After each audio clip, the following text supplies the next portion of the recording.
Bienvenue à toi dans cette série de vidéos sur le design. Je t'invite à aller voir la vidéo précédente et carrément aller voir la première si tu prends la série en cours de route. Allez, bonne vidéo.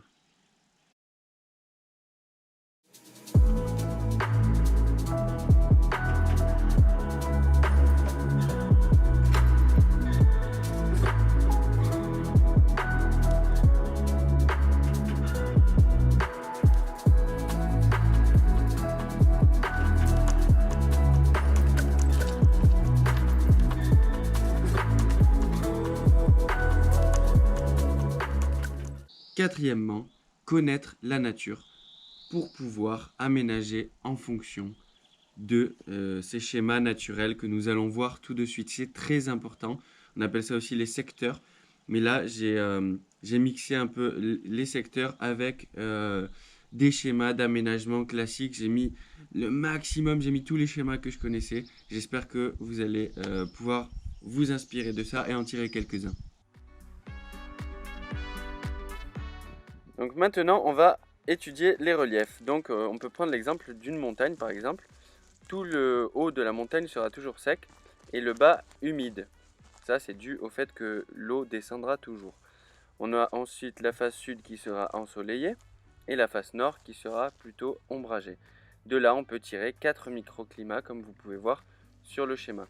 Donc on va profiter de ces microclimats pour adapter des cultures en fonction d'où on se situe sur notre relief. Un petit exemple basique quand on est... Un petit exemple basique, quand on est dans un climat chaud et sec, il vaut mieux travailler dans une cuvette puisque l'humidité va redescendre.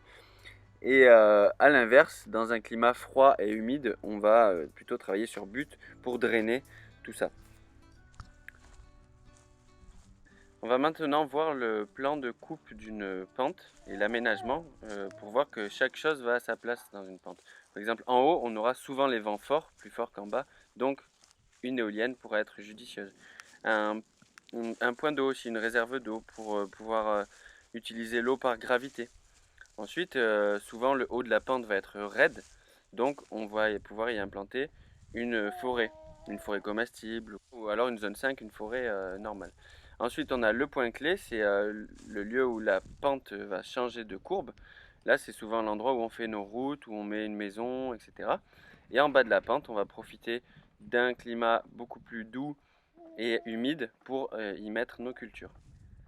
Allez, on va voir un dernier exemple qui est le plus important à mon avis pour lutter contre l'érosion, garder l'eau et gagner en fertilité, c'est le terrassement. Alors pour faire un bon terrassement, une bonne terrasse, on va partir sur 3 courbes de niveau côte à côte et on va prendre comme base la courbe de niveau 2.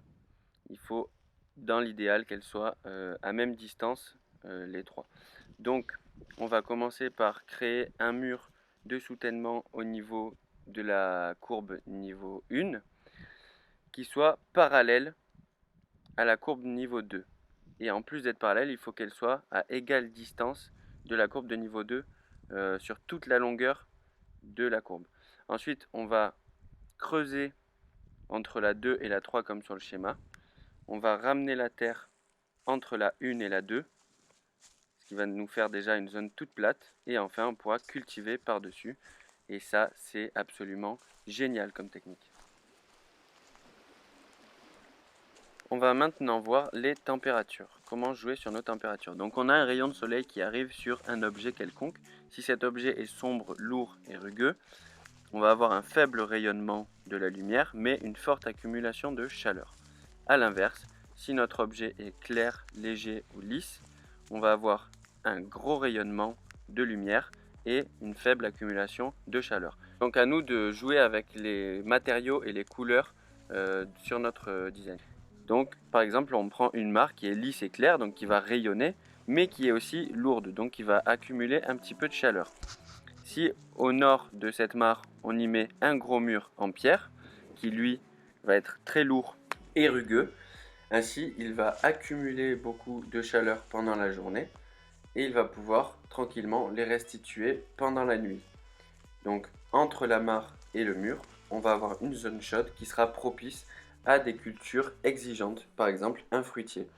C'est Sepp Holzer qui met en place cette technique en Autriche et il fait des cerises et des abricots à 1300 mètres d'altitude. C'est pour vous dire l'efficacité de la technique. Donc on parlait du gel, on va voir rapidement comment est-ce qu'on peut mettre toutes les chances de notre côté pour éviter le gel. Donc déjà, en bas d'une pente, ne pas mettre une forêt dense, sinon le gel va s'accumuler à cet endroit-là. Donc il vaut mieux une forêt clairsemée, comme pour le vent. Comme ça, on laisse passer les courants d'air. Ensuite, il faut savoir que le gel arrive d'abord au sol, puis il remonte. Donc les herbacées et les petits arbres auront plus de mal à résister que les arbres à haute tige. Donc je vous conseille de mettre des arbres à haute tige ou de mettre vos herbacées sur table, ou encore mieux, faire des couches chaudes comme la culture en lasagne, qui est une technique de culture très efficace qui fait chauffer le sol. Pour mettre toutes les chances de notre côté, on va multiplier les facteurs. Donc déjà, une serre nous augmentera la température de quelques degrés la nuit. Dans cette serre, je vais y mettre une couche chaude, donc du fumier, de la paille que j'arrose abondamment par exemple, pour générer la température grâce à l'activité bactérienne. Une mare fera tampon thermique et rediffusera de la chaleur tout au long de la nuit aussi. J'y mettrai un voile de protection sur mes cultures, donc il y aura une double protection avec le plastique de la serre plus le voile, et j'y ajouterai un mur en pierre qui fera un deuxième tampon thermique avec la mare qui rayonnera pendant la nuit aussi.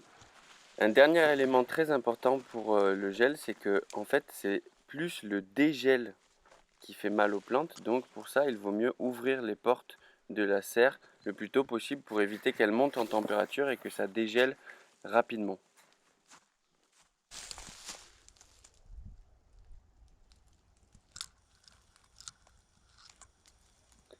Allez, nouveau sujet abordé, les strates de végétation, c'est très important dans notre système. Donc il faut savoir qu'il y a 7 strates, les légumes racines type oignons, bulbes, carottes, etc. Les couvre-sols comme des fraisiers par exemple. Ensuite on a la strate herbacée, ça va être grossièrement les plantes potagères. Ensuite les buissons type framboisier, etc. Les petits arbres, donc les fruitiers. Les grands arbres type noyer, etc. Et les grimpantes type kiwi ou vigne. On va chercher à avoir toutes ces plantes dans notre agrosystème. Mais pourquoi, me diriez-vous? Nous allons voir que c'est un gain d'espace, un gain d'énergie solaire énorme. Voilà un exemple un peu plus parlant. Partons sur 1 mètre carré de culture de base. Donc si je le cultive qu'en salade, je vais avoir un certain nombre de salades. Mais regardez, si je mets du maïs, je n'enlève pas une seule salade et je gagne en plus de ça sur le même mètre carré du maïs. Je vais avoir un petit peu d'ombre due au maïs, donc je pourrais y mettre des choux qui aiment bien l'ombre par exemple. Là, il me faut enlever 2 salades. Là, nous pouvons voir qu'en ajoutant un arbre au milieu de cela, je vais gagner énormément parce que en centimètres carrés au sol, l'arbre va me prendre très peu de place et va me produire énormément de fruits, de feuilles comestibles. Donc évidemment, il va falloir adapter des cultures qui préfèrent l'ombre sous ces arbres, type choux, salade, blettes, légumes feuilles en général. Et enfin, nous pouvons voir que en plus de ça, on peut y ajouter une grimpante, comme une vigne, qui ne prendra absolument pas de place. Et sur le même mètre carré par rapport à notre salade de base, on a une productivité de nourriture et une diversité qui est énorme. En plus de ça, on a de l'allélopathie qui va s'installer entre les plantes, donc en fait une entraide entre les plantes qui va augmenter encore plus la productivité.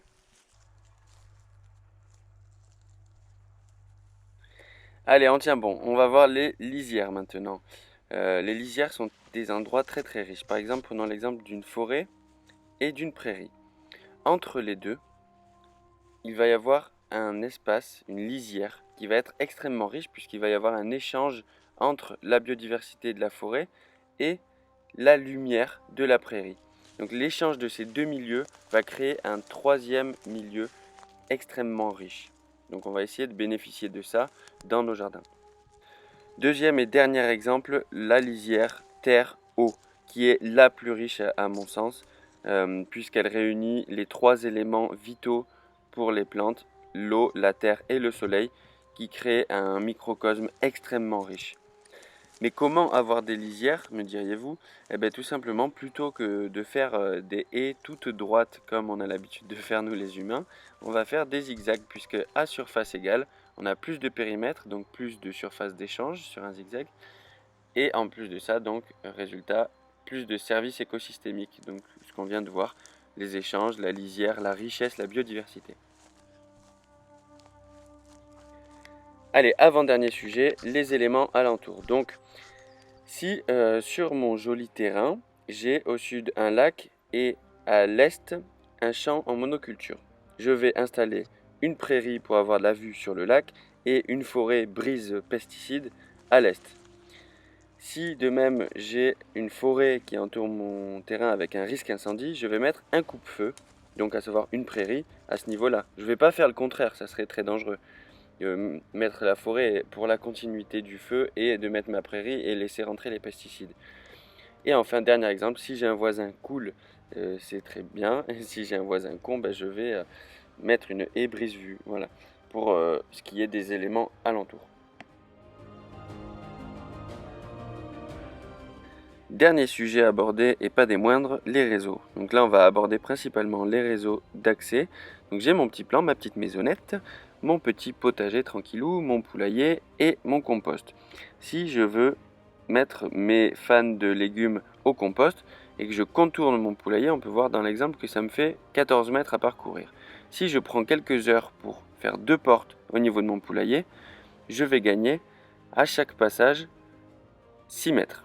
Donc, si on fait cette opération 2 fois par an, ça nous fait gagner pas mal d'énergie. Ça peut paraître anodin, mais quand ça prend d'autres proportions, par exemple 30 mètres que je fais 9 passages par jour, eh ben on peut voir que sur une année, ça me fait économiser 20 heures de travail, c'est énorme. Et le tout dernier exemple, voilà, donc j'ai mon terrain, ma petite maison, mon potager encore une fois, j'ai installé un verger dans un coin et une serre dans l'autre. Admettons que je veuille installer un bassin au niveau de mon verger. Si je n'ai pas réfléchi à mes réseaux et à mon accès pour un engin, eh ben, je vais devoir couper malheureusement des arbres, je vais devoir élargir mes chemins, enfin je vais faire un peu un carnage sur mon terrain. Alors que si j'ai bien pensé à la base la largeur des accès, je ne vais pas avoir de problème. L'idéal, ce que je vous conseille, c'est de faire tout autour de votre terrain une route assez costaud pour pouvoir accueillir des engins. Et ce qui est important aussi, c'est de pouvoir les laisser manœuvrer sur cet endroit. Voilà. Ben voilà, j'espère que cette vidéo t'a plu. N'hésite pas à t'abonner à la chaîne et d'aller voir surtout la vidéo suivante de la série. Allez, ciao ciao.